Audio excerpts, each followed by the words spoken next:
Hey guys and gals, it's Logan Freeman, and this is the LiveFree Investors Podcast, where I interview investors and business owners who share investment advice so you too can live free. As you guys can tell, if you are watching this episode, I'm speaking with my good buddy Chris Mills today. In a few sentences, Chris, tell us who you are and what you do. Thanks, Logan. It's great to be here. My name's Chris Mills, like Logan said. I am a financial advisor to passive real estate investors, and that kind of sums up what I do. I don't even know if I need a few sentences. I'm a dad, a husband, uh, gardener, farmer, all that kind of stuff. Music lover. So Yeah. that's me in a nutshell.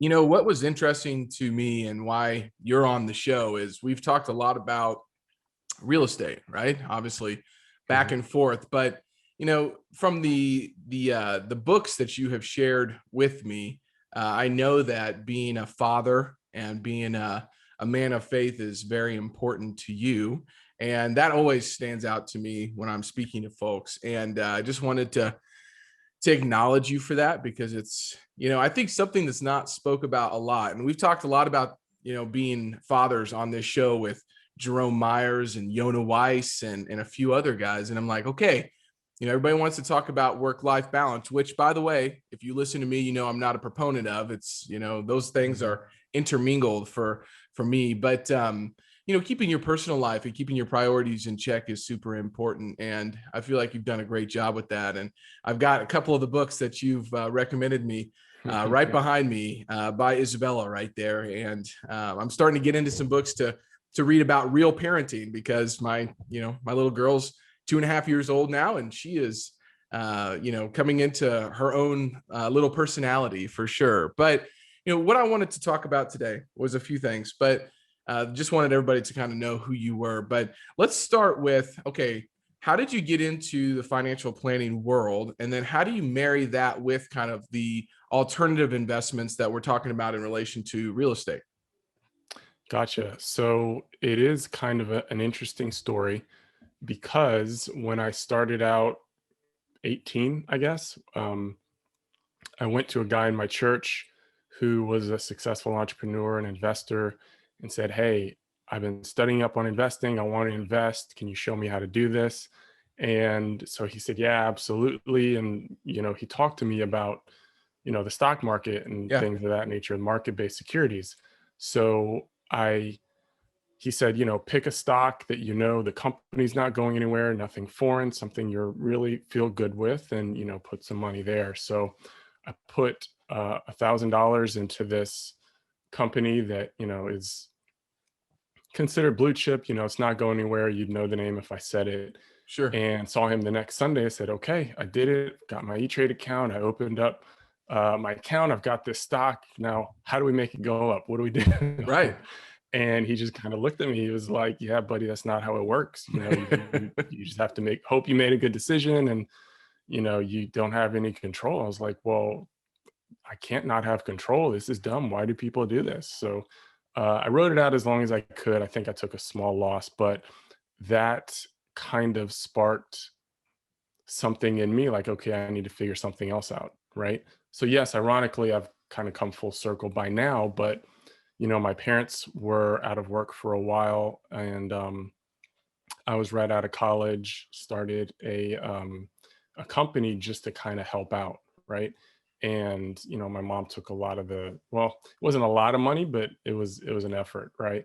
But what came out of that was the contracts that I had in place from that company were actually Mhm. worth something. So I liquidated once they were kind of on their feet again, and took that money and put it into real estate because that was kind of the most viable option for me at the time. So that Sure. started my real estate investing career and fell in love with it right away. So I've always been entrepreneurial and very, very comfortable with real estate because, if you have like I was starting in single family homes, if you have a single family home, you come to sell it after you've been renting it for 5, 7, 8 years. You say, you know what, if I repaint this thing, if I spend $7,000 on a back deck that's really nice, I can get 10 or 15 back out of it for that investment, right? Like, Yep. you have that control, whereas when you go to sell a stock or a mutual fund, you don't. Sure. So alternatives are my bread and butter now because it's what I fell in love with. I like that control. Now, if you're investing passively, as you know, you don't have but so much control, but still, like, Right. there's a huge difference between the market correlated stuff and the private stuff. And, you know, there are various legs to the stool when you're kind of building your life and making things work for you. But that's how I got there. I fell into DSTs because of my asset management background, and I was helping with portfolios. And Sure. these guys actually put me onto DSTs and suggested that I, you know, get my licenses and stuff to broker, because I know the underlying real estate piece, and I'm not just peddling brochures from that I get from sales folks onto my Absolutely. clients, right? I can actually underwrite the deal for myself. So that's where I bring value, and that's kind of why I love doing what I do. Yeah. Thank you for that explanation and the story into it. You experience it firsthand, right? Mhm. And the benefits. And what is interesting to me about, guys that are in similar positions as yourself is, Robert Kiyosaki is always talking about there's not just two sides of the coin, there's three, right? You've got Mhm. heads, tails, and the edge. And, when I'm talking to financial planners, especially guys at the big shops, that are not independent and they're not out there necessarily dealing with any alternatives. They have kind of a hammer for every scenario, right? And if all you have is a hammer, everything looks like a nail. And I just couldn't accept that, and so for me, it was very similar. I wanted to figure out what can I do that allows me to control what I'm investing in. And so obviously I've built a business around just that. But I'm curious to know, your position when it comes to financial planning and some of the other, I would say, competitors, right? Maybe in Kansas City, I think about Creative Planning. Obviously we have Northwestern Mutual and Edward Jones and things like that. But what drove you to not go to one of those big shops, and what benefits do you see being able to take a holistic approach to this? And when a client asks you, hey, I have this amount of money to invest, you're really able to actually divvy up the pie in certain ways. So tell us your mental approach or your process when a new client comes in, and kind of your value proposition, but then also how you approach working with those types of clients. Mhm. So my friend of, 12, 15 years is who I joined up with, my buddy Brian. And so his family firm that he formed a little over 10 years ago, I guess, it's a very comprehensive shop. Yeah, So we have advisors here, we have the insurance professionals, we have sure. access to all these things so that we can take a more comprehensive approach, and we don't have just one way that we can get paid or have to do things. We have to shoehorn every client into that thing. It's kind of whatever's best for the client is what we do, and it all works out in the end one way or another. So it's very, very comfortable for me to take that approach. I don't know that I could have fit in one of those other shops because I frankly don't agree with a lot of the philosophies by which they run. Even my first, so I got, set up with all my software and all this stuff, and I'm an advisor and a broker, and I have a few licenses. So as an example, I set up myself in my software here, one of the softwares that we have access to, and plugged in my equity holdings and my life insurance and my real Yep. estate and stuff. And I'm running these reports and doing these analysis.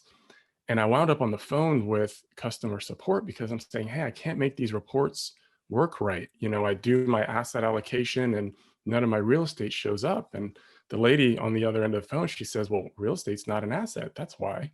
And I'm like, look, you can't sit here and tell me I can't tell my clients that their real estate is not an asset, right? But that's how that world thinks. Sure. So I would have been bumping heads with a lot of folks had I joined one of those shops. Yeah. No, that makes a lot of sense. And it just goes to show that, the industries are so separated. There's been some great collaboration, I think. And when you get to a certain extent or a certain period of your investing career, you kind of level up with the people that you're obviously working with. And to me, the folks that are dealing with people who are pretty wealthy and thinking about this the right way always have the ability to not just put somebody in one or two different buckets, but look at their whole kind of approach and be able to offer those things. And I think that's fantastic. It's the way it should be. So, okay, so moving on to kind of our next question. This is more of about you. Wait, first before we do that, actually, I have one follow up question on that. Who are some of the folks that you really respect in relation to maybe real estate investing? Like, who have you learned from in that realm, but also, the financial planning side of things? I have mine, and I hope that ours kind of go back and forth and intersect a little bit. But I'm curious to hear who influenced you on the real estate side, and then your approach to investing in, just equities that are available for most folks. Mm-hmm. That's good. For real estate, there's a handful of like the well-known guys, like I don't know, Rich Dad Poor Dad was handed to me in the gym probably Sure. 20 years ago, literally, and like sitting on the bench in the gym, this guy handed me the book. So that got me started. And there's other guys that I have taken bits and pieces from Yeah. over the years, but I can't say I really subscribe to any one of them. Okay. You know what I mean? I kind of form I have my own formula, right? My own step by step. This is how it should be done. Um, yeah, I don't know. Can't The really name Rich Dad anybody. Poor Dad group has gotten a lot of people started thinking about real Yeah, estate, yeah. myself included. So I think that's a great segue. I mean, obviously Kenny McElroy and all of those Hmm. guys, That whole Robert crew. Yeah. Kiyosaki and all of those guys got me turned on to, Robert Helms and Russ Gray. And that's where I learned kind of the ropes on syndication and built this business very similar to their model of the event that they host, the Secrets of Successful Syndication event. So, okay, so what about from the financial planning side of things? I read a lot of books on, folks that are just investing, either in value investing methodologies or even growth investing. I love, learning from both of them. But what would you say are who are some of the folks that influence your philosophy on that side of the business? So it would be my buddy Brian has been a great mentor. Um, my my brother-in-law is a real champion in the impact investing Okay. space, and I'm a big proponent of values-based investing. Um, let's see. There's a few books that I've read, but again, like I said before, I'm pretty contrarian. Yeah. So I don't really agree with, yeah, I can't really subscribe to any of those things because they will rule out a lot of these folks and the institutional investors, they rule out real estate because which is my heart, right? But Sure. they rule it out because they see it as super risky or unwise in general. And a lot of these folks are like, oh, well, you need to be in bonds, not real estate, or you need this, or you need that. And that 60-40 portfolio thing just doesn't work anymore. Yeah. I don't know if there's any season coming in the future where it will work again. So I think we have to start leaving the old school behind and really being open-minded moving forward is probably the best way to say it. Yeah. A couple guys that come to mind that I love reading is Howard Marks with Oak Tree.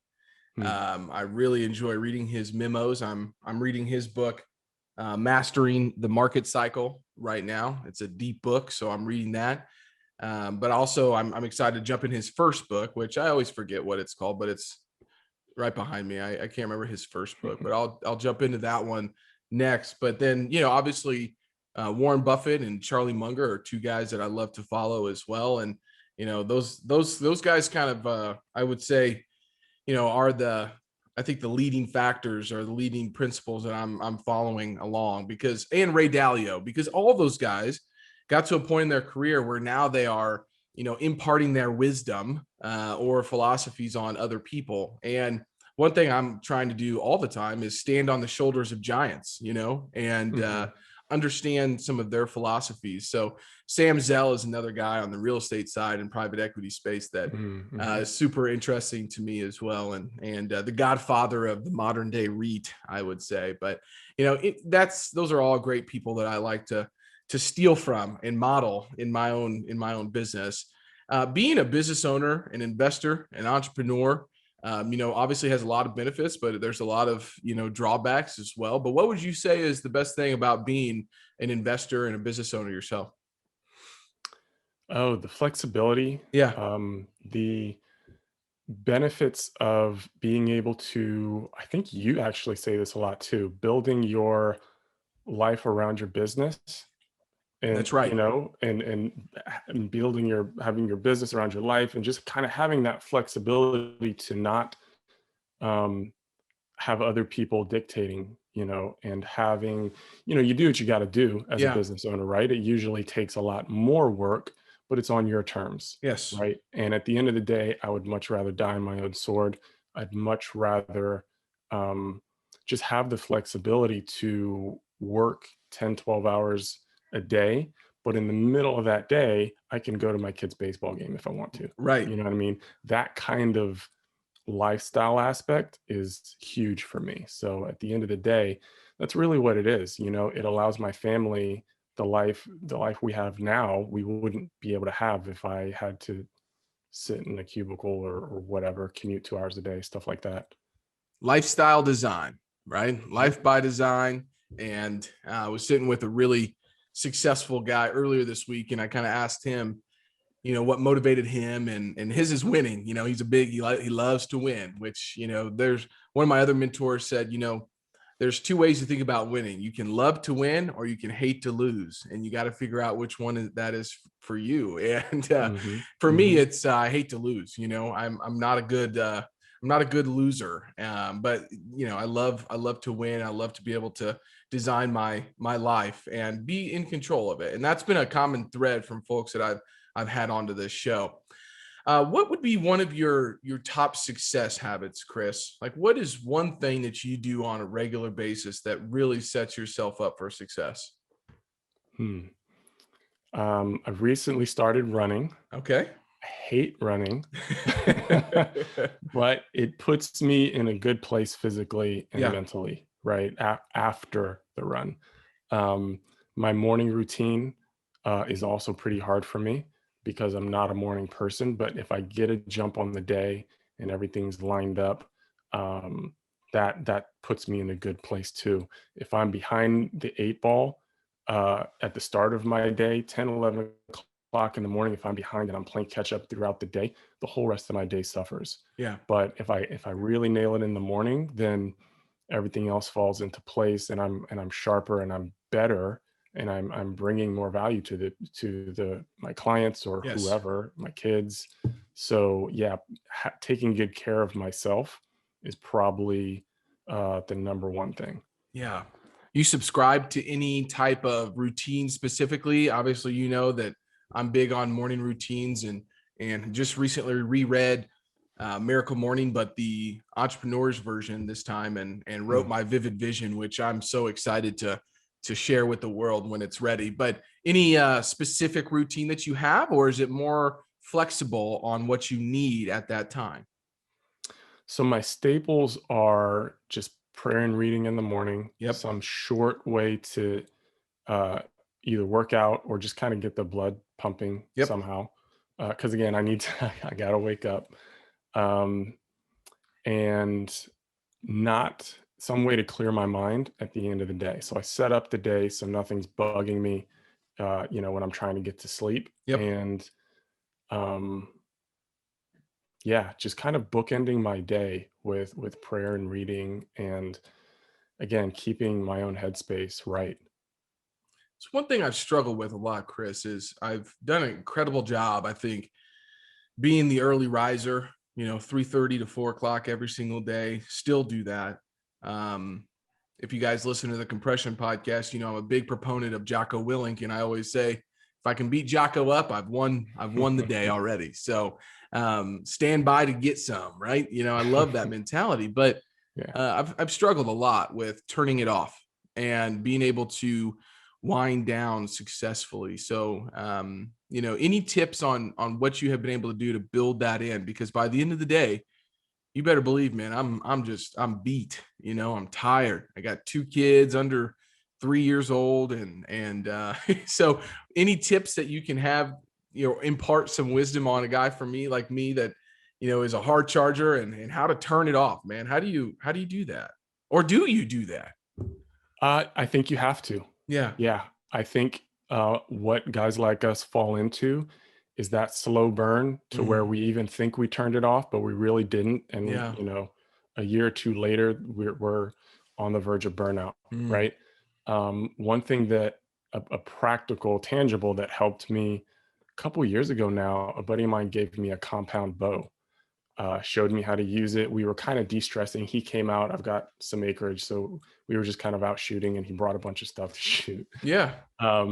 But he showed me how to use it. Then wound up just giving it to me.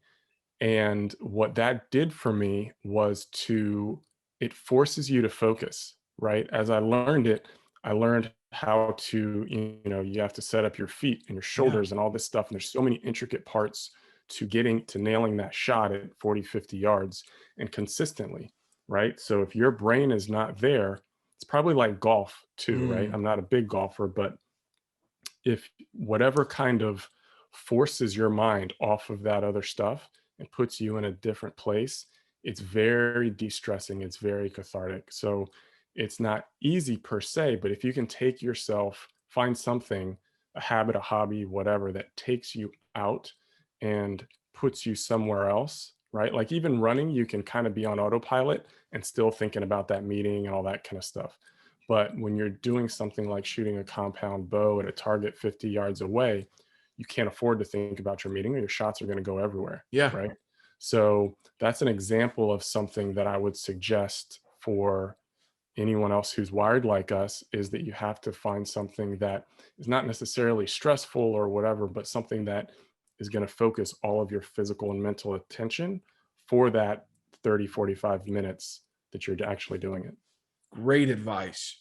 Great advice. I'm not sure everybody in the cities can go pick up a compound bow and, Right. Go out shooting, but find whatever that is for you. Right. It forces you to be present in the moment, and it forces you to be where your feet are. That is fantastic advice. And I will be thinking about what I can do on that front. Okay. Keeping up with current trends and opportunities. Obviously, the last 14, 15 months has been a difficult task for anyone, especially people managing other people's money and investments in the stock market and in real estate. But I'm curious to know, on a regular basis, how do you keep up with those current trends and stay on top of everything that you've got going on in relation to macroeconomic conditions? Mm-hmm. So you have to keep up with the news. I know Yeah. a lot of people aren't big fans, and I'm not a big fan, but to a certain degree, you do have to know what's going on, right? You have Okay. to be responsible.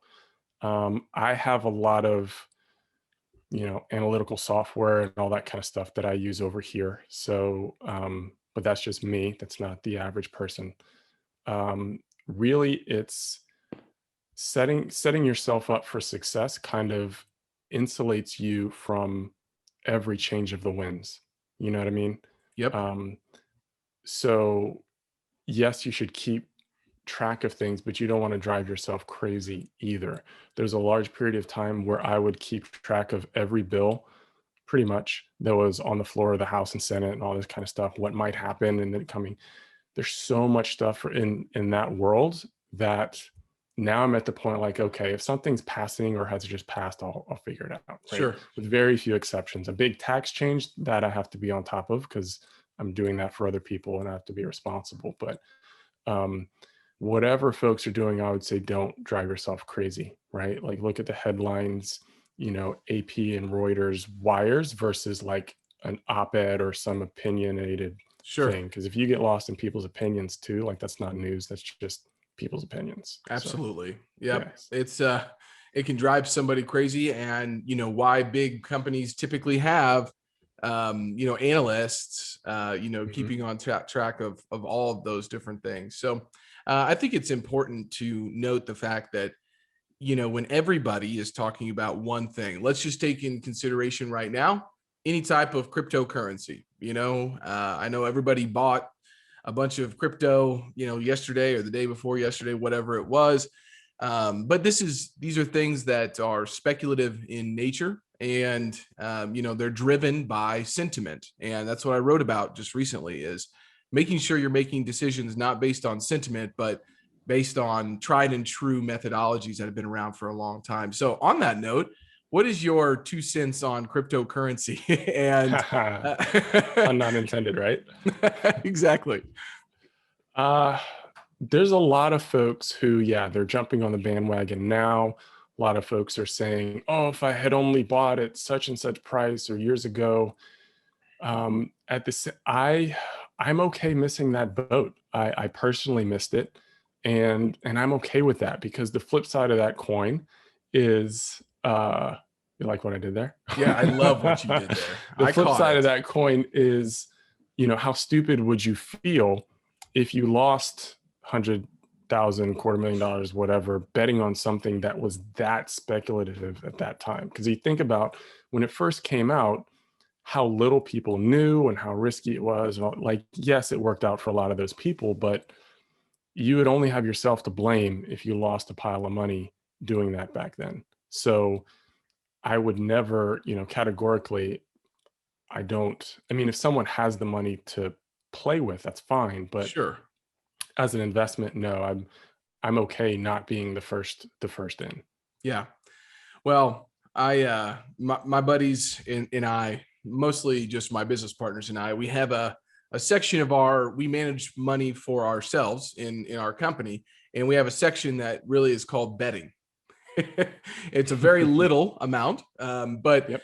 for example, we bought Dogecoin, I don't know, a month or two ago. We held it for 6 days. We're up 17% and sold. If we wouldn't have There you go. sold, we would have been up 1342%, but again, what drives that? Robinhood. What's driving that? What Elon texts or tweets about? Like that's not a really great methodology in relation to investing. But I'm with you on that. I have a lot of people ask me about it. I just saw some of my buddies in the real estate space start taking cryptocurrency as investments, and I'm just trying to keep on it from a trend basis on how it impacts the commercial real estate world, not necessarily thinking about it as a mechanism to be from an investment standpoint. Honestly, it would go against just about everything I talk about on a regular basis. So you got to kind of practice what you preach. So lots of talks around interest rates, lots of talks around inflation. I wrote an article saying, hey, inflation is here. I think that's a pretty widely accepted notion right now. It's here in certain segments, a lot of suppliers for sure. But I've also read a lot of people's opinions and thoughts around it being transitory, right? And understanding that that it could go up in the short run. I mean, M2 has been so high because of everybody thought that since people were getting stimulus checks that, well, our government thought that, hey, we give people money, they're going to go spend it. Well, that's not necessarily the case, and we've seen M2 rise substantially. And so now that the economy is opening back up, Kansas City is open. You don't even have to wear a mask here in Kansas City. And so I dealt with coronavirus. Everybody knows that. I'm not getting political on what you should do or should not do, but at the end of the day, I have to look at, okay, well, what is happening from an interest rate standpoint? We lock in debt for our projects, but your 2 cents or your thoughts on kind of inflation, if it's here to stay for a while, and what the Fed might do in regards to interest rates. Yeah, here for a while. It is here, like you said.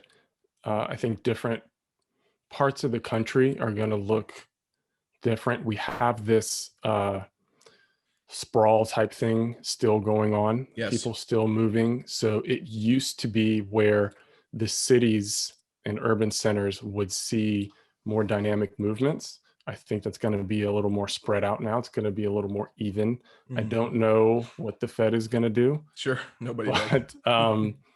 But that's one of those things to watch, like we said, right? Like certain things you do have to pay attention to. And yeah, from a real estate perspective, what happens to rates, right? Like if you are making a 7-10 year play, you have to be able to look at, okay, what is the market going to look like in 7-10 years when I go to sell, right? My potential buyers for this investment, what are they going to be paying for money 10 years from now? That's a big question that has to be factored in on this front end. So that's something else that, a lot of the conversations I'm having is, yes, this is a great investment, but you have to factor that in as well. Yeah. So a lot to pay attention to. Yeah, there definitely is. And, frankly, nobody has the answer to that. And I don't think it's the right question per se from an investor standpoint, because the question I've been posing back to that question is, okay, well, compared to what?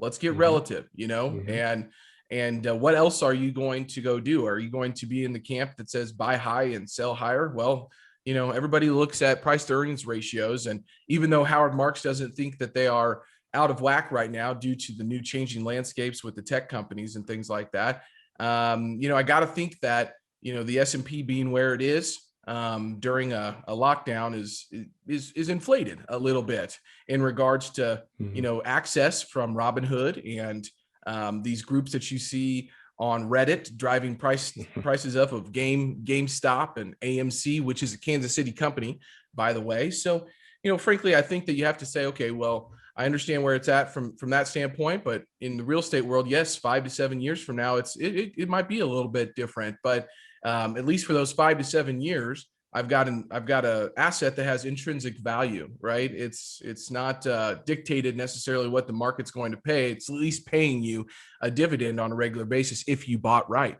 And, I always think about inflation where you want to be in a business that you can pass the cost of inflation to your customers. And, if you can't do that, that's a tough business to be in. Well, everybody knows rents typically go up, year over year. I just saw an article from apartments.com, and I don't know where they got their data, but they dubbed Kansas City as the number one MSA over 2 million people that had the highest year over year rent growth. And they were charting it at 33%. I did not see that, but we did see, 3 to 5%, depending on the asset class, during the coronavirus. And so, frankly, I think that you have to just think about it from a big picture standpoint. And real estate's been, I know guys that were making in real estate when interest rates were 11, 12%, and so, I think that you have to keep that in mind as well. So enough on that front. Thank you for entertaining me there for a minute or two. So my next question is a little more about, personally, kind of what the best advice that you've ever received has been.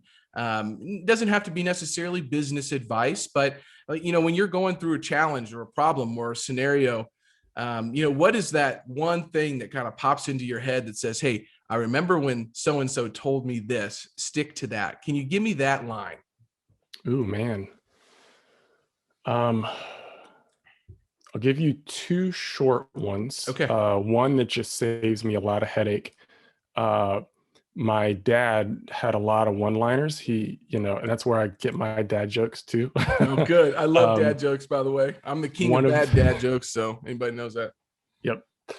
So, but as far as advice goes, a one-liner that actually stuck with me, he said, never argue with a racist. And what he meant by that was, if someone's argument or drive is not logic based, don't even start, right? So you save a lot of, and that goes for people, for arguments, for situations, right? That having that mindset has been very key and very helpful. And I remind myself every once in a while. Reminds me of, hey, we're not going to negotiate with terrorists, right? I mean, everybody doesn't understand that. Well, why wouldn't you? Well, because of that, that's irrational. It's not Right. fair. We're not playing in the same space. So I haven't heard it put that way, but that's incredible advice. I love that, Chris. Yeah. The other one is when I was branching out on a big business venture, I sat down with a guy who had been in that space. He had done it before, and he said, "Chris, the one thing you're going to have to keep reminding yourself," because I had a bunch of employees, is he said, "They're not you. At Mm, the end of the day, they're not you." So he said, he was, I'm not going to sit here and talk myself up, but he was sure. basically saying, you are, you are this, and you can't hold all your employees to your standards. You Right. can't hold other people that you might be dealing with to the same standards and principles that you live by, or you're going to be disappointed more often than not. Mm-hmm. So that is another key thing that has helped me out of sticky situations, or just helped me from getting disappointed or angry or whatever, over my career and over my investment career, and opening these businesses, is yeah, they're not me. So I don't hold anyone to super high expectations. So when they perform, great. If they don't, I'm not been out of shape. Yeah. It reminds me of what my mom told me. And this is the one that I always point to, but it's, you cannot change people, but people can change themselves. And, when you start realizing that and accepting that notion that they have to change themselves, it changes how you approach them. And, I have done more leadership. I wouldn't call myself a good leader. I've evolved, but I would call myself the best servant leader, right? Somebody who is willing to put in the work, willing to get up, get into the grind, accept the challenge, work through the adversity. And when people see you doing that, that's the culture, that's the energy that they want to drive off of. And then what do you know? When they're put in that scenario, they kind of think about it the same way. So those are two great golden nuggets from today's episode. This is the most important question of the podcast. We've talked about lifestyle design, so you can't answer it that way, and your morning routine. So those are off the table. Okay. But if you had to say, my brand is all about living free and creating freedom, whether that be mental freedom, financial freedom, health freedom, everything, vitality, all of it. What is your best way on a regular basis that you live free? Ooh, man. Um, that's a good question. Uh, I do want to say before I forget, though, I almost interrupted you when you said you were not a good leader, because I think you're a great servant leader. Thank you. I think servant leadership is the way to go, and you lead by example to not only your wife, Yep. your kids. You're even in the industry, you're a great leader by example. So Thank you, Chris. thank you for that. And um, so to your question, I live free. This one always gets people, by the way. I know, I know. I'll just say I live free by the grace of God. I'm Mm, very, very blessed to, like, if you take this snapshot right now, not everything's perfect, sure. 100%, but I do feel very, very blessed every day. I feel the grace to work hard, but on my terms. Um, for example, when I'm stressed, or a meeting is pretty intense, and these back-to-back Zoom meetings Oh, yeah. throughout the day, I can get up and take 20 minutes and just go sit on a rock in my creek and just kind of be for Yep. 20 minutes, and then come back and keep going. I mean, that's huge. The freedom to do that is amazing to me. The freedom to just kind of hug my kids Hmm. and stop and have lunch with them in the middle of the day. um, these are all freedoms that, again, I don't take credit for. Like I said, it's all grace, um but yeah, that's how I live free, is by grace.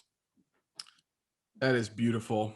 I was going to go out on that note, but I have to add one thing because we've been trying to figure out the best way to give back.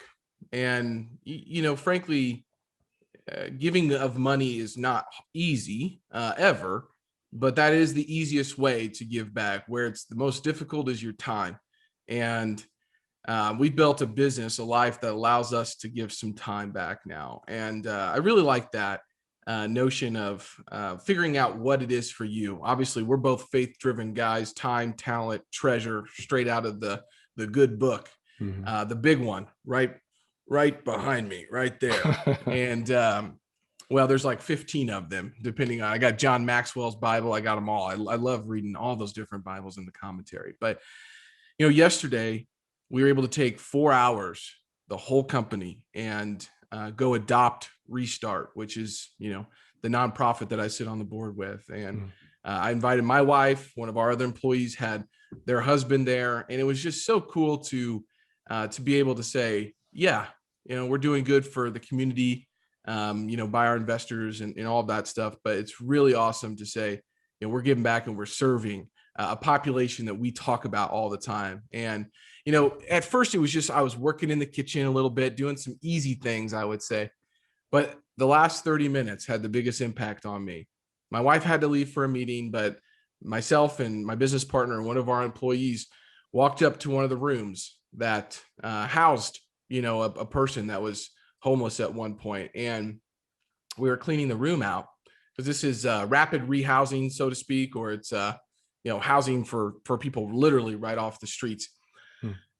And emergency shelter. Sorry, that's what it is. Not the rapid rehousing piece. I'm learning all the terms in the nonprofit space now. But, at first I was like, man, how could somebody live like this? But then I started to think about that. And I started to really reflect on that. And I said, yeah, but they probably were under the bridge, 20 minutes ago or 2 hours ago.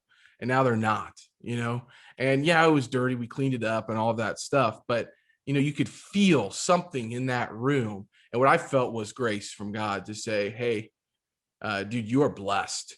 And to whom much is given, much is expected. You probably won't ever find hopefully, self in that scenario, but and then this question popped into my head. It said, what makes you any better? Not a dang thing. Not a dang thing. There's so many scenarios, situations, circumstances, that lead people to be where they're at. And as I've worked with Restart over the last 2 years and been involved with the homeless population, you can't just put a big old broad generalization on people. But I just hope that COVID-19, I hope that the message that we're sharing out there, that you're sharing, the servant leadership piece, if we're going to change this world for the better, and we're going to come together, which obviously with all of the things going on with the police and everything in our country, I hope the last 12 to 15 months really helps people say and look at our population, our species, and say, you know what? We're one and the same, and we got to help each other out. And the way that you do that is you love people and you meet them where they're at. And so I just want to say thank you for sharing a couple of those things that you did. It had a big impact on me, Chris. And this is your chance to share any closing thoughts before we wrap up for this episode, Chris. You don't have to, but if you have anything that spurred up in the last 10 minutes, feel free to share it right now. No, man, I just a bunch of gratitude. That's all I'm feeling right now. I'm, grateful to be here talking to you, grateful to be doing what I do every day, grateful to, have the family that I do. And, yeah, we work really hard to design the life we can, but, yeah, I'm just, I don't know, all around grateful. Spoken like a true family man, a God-graced man that accepts that on a regular basis. It's a free gift. All of you all can go out there and accept. So thank you so much, Chris. How can anybody and everybody find you? How can they reach out to you, learn about what you're doing on the financial planning side and with the real estate?